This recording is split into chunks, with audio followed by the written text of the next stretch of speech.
السلام عليكم، ازيكم حبايبي؟ عاملين ايه رايكم في الجمال ده؟ نعمل النهارده كفتة رز ولا احلى من كده. يلا بينا نصلي على الرسول الكريم عليه افضل الصلاة والسلام ونشوف عملنا الجمال ده ازاي. كفتة الرز دي اكلة مصرية يعني صرف يعني. هنا انا معايا كيلو من اللحمة المفرومة، ومعايا ربع كيلو رز انا غسلاه ومنشفاه وطحناه بودرة كده. ما بحبش اشتري من بره لان بيبقى فيه نشا. طبعا تعملي حسابك انت هتعملي كفتة رز، تغسلي الرز من بالليل وتنشريه كده فوق فوطة لحد الصبح ينشف تماما عشان مبقاش فيه مية خالص. انا هنا يعني بطحن شوية خضرة. الكفتة دي مش بتحتاج غير بقدونس وكزبرة، بلاش شبت لان الشبت بيسودها، وبصلتين وشوية فلفل. كوبي بقى فلفل حراق انتي وراحتك. طبعا انا هنا ما طحنتش الخضار كويس قوي لان انا لسه هطحن كل ده مع بعضه تاني. البهارات بتاعتها بتبقى ملح وفلفل اسمر، ودول شوية كربونات مهمين جدا عشان ما يخليش الكفتة معاكي مكتومة. نص معلقة صغيرة كده من الكربونات. البهارات قلنا ملح وفلفل اسمر. بهارات لحمة. انا لازم ببقى عندي طحنة كوبيبة صيني وكمان ورق راولي. بحب احطه قوي قوي للفراخ وللحمة اللحوم عموما يعني. بصي انا هنا هرجعه في الكبة واطحنها طحن كويس جدا. لازم الكفتة دي تبقى مسمغة. بصي هوريكي الفرق بين دي وبين دي، لان لو ما سمغتش كده مش هتنجح معاكي يعني. زمان كانوا اهالينا بيدقوها في الهون، يعني احنا دلوقتي الموضوع بقى سهل علينا بالكبة والمطحنة والحاجات دي. عندك المكنة بتاعت البسكوت المفرمة ممكن تعملي فيها، لكن لازم تتعمل كلها كده بالشكل ده.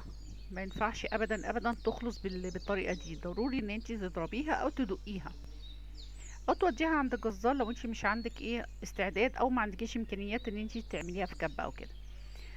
بصي، ولو دقيتيها في الهون هتعمل عرق وهتبقى حلوة قوي برضو على فكرة.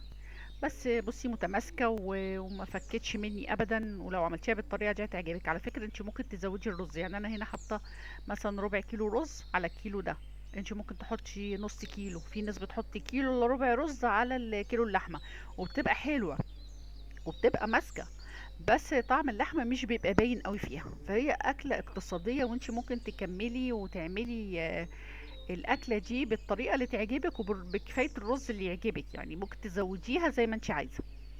انا طبعا بحب اعمل جنبها صينية بطاطس علشان خاطر بصي هنا ملح وفلفل اسمر وبهارات ورق الراولي لحبهان مطحون.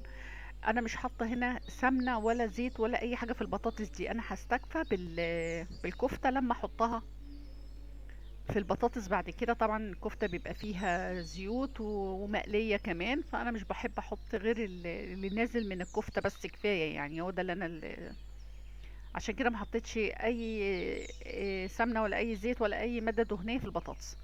بصي هنا انا بقلي الكفته على نار هاديه كده. اللي بوريكي بس هنا الكفته المدوره دي كان نور هو اللي كورها كده، وهو حاببها مكوره شويه، هي المفروض بتبقى صوابع. بس انا بحب اعمل الحاجه اللي هو بيحبها يعني. فجا كور لي شويه كده وسابني انا اكمل بقى. خلاص هو طلب ومشى يعني.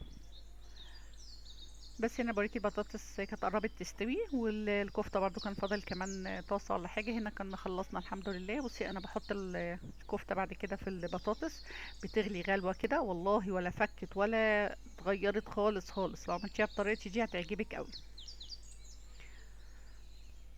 بس وكانت اكله جميله، وربنا يحسن ما بين ايديكم يا رب. انتي طبعا حابه تحطي ساعه الاكل ماشي، حابه تحطيها من دلوقتي ماشي، حابه تعمليها بصلصه من غير بطاطس خالص ماشي، زي ما يعجبك. جميله وهي ناشفه جميله، وهي بالصلصه والبطاطس جميله. ربنا يحسن ما بين ايديكم جميعا يا رب.